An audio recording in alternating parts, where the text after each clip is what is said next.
नमस्कार, स्वागत आप सभी का YouTube चैनल नॉलेज टीवी। सभी हरियाणा वासियों के लिए 12 जबरदस्त घोषणाएं सामने आ रही हैं। बड़ी खुशखबरी क्या है, पूरी अपडेट आइए देखते हैं।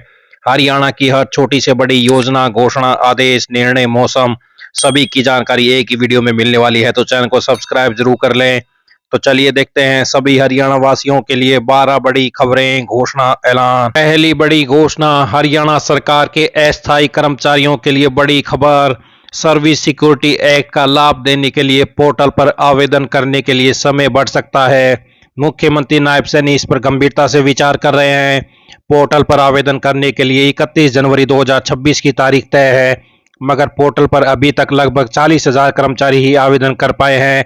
चूंकि पोर्टल पर काफी दस्तावेज अपलोड करने हैं, इसलिए मुख्यमंत्री नायब सैनी विचार कर रहे हैं कि आवेदन का समय बढ़ा दिया जाए। मुख्यमंत्री के मुख्य प्रधान सचिव कर्मचारियों को राहत देने के लिए मुख्यमंत्री की सोच को अमली जामा पहना रहे हैं। तो ये बड़ी अपडेट, 2024 में जिनके 5 साल पूरे होने में कुछ दिन की कमी है, उन्हें भी राहत मिल सकती है। सर्विस सिक्योरिटी एक्ट में सरकार ने प्रावधान किया है कि साल में 365 दिन का वेतन मिला होना चाहिए और 15 अगस्त 2024 तक 5 साल या इससे ज्यादा की सर्विस होनी चाहिए। मगर कुछ कर्मचारी मुख्यमंत्री नायब सैनी और उनके मुख्य प्रधान सचिव से मिले। उन्होंने आग्रह किया कि कुछ दिनों की कमी से वे सर्विस सिक्योरिटी एक्ट से वंचित हो रहे हैं। उनके आग्रह पर मुख्यमंत्री नायब सैनी विचार कर रहे हैं कि अगर किसी कर्मचारी को 2024 में 1 जनवरी से 15 अगस्त 2024 तक 240 दिन का वेतन मिल गया है और उसे पूरा वर्ष माना जा सकता है, अंतिम फैसला मुख्यमंत्री ने करना है। तो हरियाणा के अस्थायी कर्मचारियों के लिए सर्विस सिक्योरिटी पोर्टल पर आवेदन के लिए बढ़ सकता है समय। आइए अगली बड़ी घोषणा देखते हैं। हरियाणा के 5 शहर गुरुग्राम, फरीदाबाद, रेवाड़ी, रोहतक और पानीपत में जल्द ही मुख्यमंत्री शहरी आवास योजना के तहत गरीब परिवारों को सस्ते फ्लैट उपलब्ध कराए जाएंगे। फ्लैट के लिए बृहस्पतिवार को बुकिंग शुरू हो गई है। जिन परिवारों ने फ्लैट के लिए पहले ही पंजीकरण कराया हुआ है, वे सिर्फ 10,000 रुपए देकर फ्लैट की बुकिंग करवा सकते हैं। हाउसिंग फॉर ऑल विभाग ने भौतिक सत्यापन के उपरांत पात्र पाए गए आवेदकों की सूची अपनी वेबसाइट पर जारी कर दी है। इस सूची में शामिल परिवार ही फ्लैट की बुकिंग करवा सकते हैं। आवंटित किए जाने वाले सभी फ्लैट की सूची भी विभाग की वेबसाइट पर उपलब्ध है। मुख्यमंत्री शहरी आवास योजना के तहत प्रथम चरण में 14 शहरों के 15,256 परिवारों को 30-30 गज के प्लाट दिए जा चुके हैं। इन प्लाटों पर मकान बनाने के लिए प्रधानमंत्री आवास योजना शहरी 2 के तहत 2.5 लाख रुपए की सब्सिडी दी जाएगी। इसी तरह मुख्यमंत्री ग्रामीण आवास योजना के दूसरे चरण के तहत 561 गांव में 1,58,000 आवेदकों को प्लाट आवंटित करने की प्रक्रिया शुरू कर दी गई है। इस योजना के लाभार्थियों को मकान बनाने के लिए प्रधानमंत्री आवास योजना ग्रामीण के तहत 1,38,000 रुपए की वित्तीय सहायता प्रदान की जाएगी। तो 5 शहरों में गरीब परिवारों को जल्द मिलेंगे सस्ते फ्लैट, तो वहीं शहरों में श्रमिकों को किराए पर भी मिलेंगे सस्ते आवास। सरकार प्रधानमंत्री आवास योजना शहरी 2 के तहत अफोर्डेबल रेंटल हाउसिंग योजना के माध्यम से शहरी प्रवासी, असंगठित क्षेत्र के श्रमिक और आर्थिक रूप से कमजोर वर्ग के लोगों को सस्ती दरों पर किराए के आवास उपलब्ध कराने का लक्ष्य लेकर भी चल रही है। यह योजना उन परिवारों के लिए अल्पकालिक किराए के आवास का विकल्प देगी जो अपना घर खरीदना नहीं चाहते। पहले चरण में सोनीपत के विभिन्न सेक्टरों में 1600 फ्लैटों को 25 वर्षों के लिए रियायती दरों पर किराए पर देने के लिए पायलट परियोजना शुरू की गई है। तो ये बड़ी अपडेट। आइए अगली बड़ी घोषणा देखते हैं। हरियाणा में ड्यूटी के दौरान बलिदान होने वाले सेना और अर्धसैनिक बलों के जवानों, अधिकारियों के बच्चों को प्रदेश सरकार अब विशेष छात्रवृत्ति देगी। 6ठी से 12वीं तक के छात्रों को 60,000, स्नातक में 72,000 और स्नातकोत्तर छात्रों को 96,000 रुपये वार्षिक दिए जाएंगे। सैनिक एवं अर्धसैनिक कल्याण विभाग के अतिरिक्त मुख्य सचिव ने बलिदानियों के बच्चों की छात्रवृत्ति देने के लिए अधिसूचना जारी कर दी है। थल सेना, नौसेना, वायुसेना, असम राइफल, सीमा सुरक्षा बल, केंद्रीय रिजर्व पुलिस बल, असम राइफल, भारत तिब्बत सीमा पुलिस, केंद्रीय औद्योगिक सुरक्षा बल, राष्ट्रीय सुरक्षा गार्ड और सशस्त्र सुरक्षा बल कर्मचारियों के आश्रित छात्रवृत्ति के पात्र होंगे। विशेष बात यह है कि हरियाणा मूल के सभी जवानों के बच्चों को यह राशि दी जाएगी, चाहे वे देश में कहीं पर भी रह रहे हों। तो ये बड़ी अपडेट। आइए अगली बड़ी घोषणा देखते हैं। प्रदेश के सरकारी और निजी विश्वविद्यालयों में पढ़ने वाले लाखों छात्रों के लिए खुशखबरी है। शिक्षा सत्र 2025-26 में अध्ययनरत विद्यार्थियों को पहली बार 2 वार्षिक परीक्षाएं देने का मौका मिलेगा। हरियाणा विद्यालय शिक्षा बोर्ड पहली सामान्य वार्षिक परीक्षा फरवरी और मार्च में कराई जाएगी, जबकि दूसरी वार्षिक परीक्षा जून जुलाई में कराई जाएगी। नए बदलाव के तहत दूसरी वार्षिक परीक्षा केवल नियमित रूप से स्कूल में पढ़ने वाले विद्यार्थी दे सकेंगे। साथ ही प्रथम वार्षिक परीक्षा में बैठने वाले विद्यार्थियों को ही दूसरी परीक्षा में भाग लेने का पात्र माना जाएगा।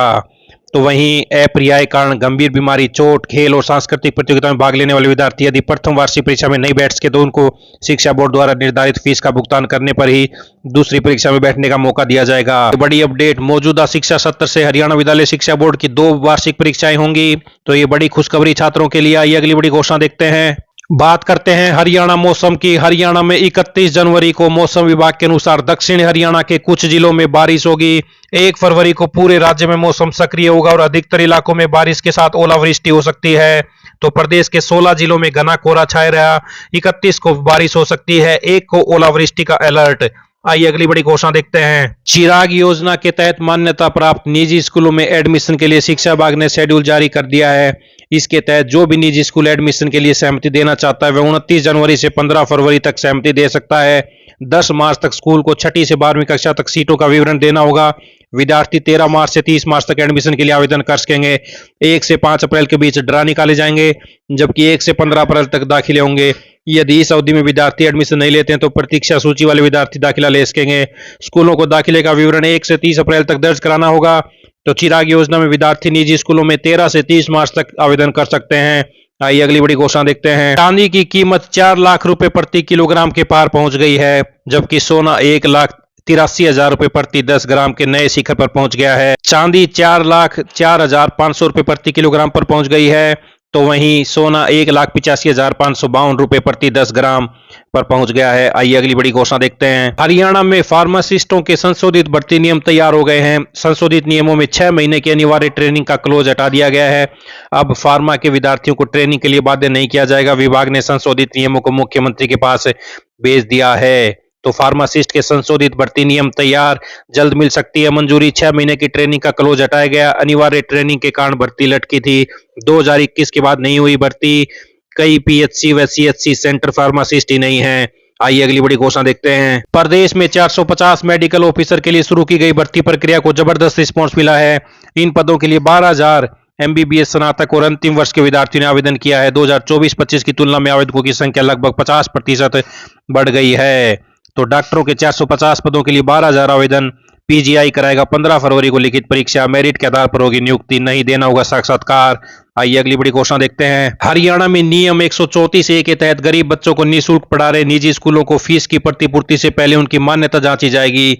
स्कूल के पास जिस कक्षा तक की मान्यता होगी शिक्षा विभाग की ओर से उसी कक्षा तक भुगतान किया जाएगा और उससे ऊपर की कक्षाओं की फीस रोक ली जाएगी। वहीं प्राइवेट स्कूल संघ ने मुख्यमंत्री से मुलाकात कर स्कूल सोसाइटियों पर लगाए गए जुर्माने को माफ करने के लिए ज्ञापन भी सौंपा है। आइए अगली बड़ी घोषणा देखते हैं। केंद्र सरकार ने ठोस कचरा प्रबंधन के नए नियम अधिसूचित कर दिए हैं, जिसके तहत अब कचरे को स्रोत पर ही 4 अलग अलग श्रेणियों में अलग करना अनिवार्य होगा।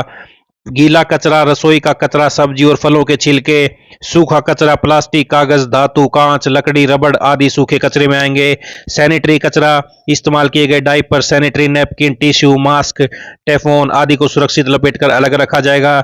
विशेष देखभाल कचरा, इसमें पेंट के डिब्बे, bulb, mercury thermometer, battery, expired दवाई जैसे खतरनाक पदार्थ शामिल होंगे। आइए अगली बड़ी घोषणा देखते हैं। 50% बच्चों के खाते आधार से लिंक नहीं। वन टाइम स्कॉलरशिप के तहत हिसार से सरकारी स्कूलों में पढ़ने वाले अनुसूचित वर्ग के विद्यार्थियों को वन टाइम स्कॉलरशिप लेना टेढ़ी खीर नजर आ रहा है, क्योंकि 50% बच्चों के खाते आधार से लिंक नहीं हो पाए, जिस कारण MIS पोर्टल पर अपडेट न होने से प्रक्रिया पूरी नहीं हो पा रही है, जिससे मुख्यालय के पास अधूरा डाटा होने के कारण वन टाइम स्कॉलरशिप विद्यार्थियों को नहीं मिल पा रही है। वन टाइम स्कॉलरशिप के अनुसार पहली से 12वीं कक्षा तक के पढ़ने वाले सरकारी स्कूल के अनुसूचित वर्ग के विद्यार्थियों को वन टाइम स्कॉलरशिप दी जाती है, बेशर्ते वे होनहार हों, जिसे कक्षा प्रभारी से लेकर स्कूल मुखिया वेरीफाई कर आवेदन को क्लस्टर, BEO व जिले स्तर पर भेजे जाते हैं, जिसके बाद आवेदन को राज्य स्तर पर पहुंचा दिया जाता है। शिक्षा निदेशालय के आदेश है कि स्कूल मुखिया की जिम्मेदारी होगी कि वे अनुसूचित वर्ग के विद्यार्थियों को बैंकों में भेजे ताकि उनके खाते आधार से लिंक हो। संबंधित छात्रों को स्कॉलरशिप के लिए पसीना बहाना होगा। अभिभावकों की कसरत भी बढ़ने वाली है। तो कक्षावार वन टाइम स्कॉलरशिप इतनी राशि दी जाती है। पहली कक्षा में 740 रुपए स्कॉलरशिप राशि, दूसरी कक्षा में 750 रुपए। तो आप ये देख सकते हैं कक्षा वाइज कितनी स्कॉलरशिप दी जाती है। तो ये बड़ी अपडेट, ये सभी हरियाणा वासियों के लिए बड़ी खबरें, घोषणा दे ऐलान, पल पल की अपडेट आपको मिलती रहेगी। चैनल को सब्सक्राइब जरूर कर लें। YouTube channel knowledge TV. मिलते हैं अगली बड़ी घोषणाओं के साथ, तब तक के लिए बहुत बहुत धन्यवाद।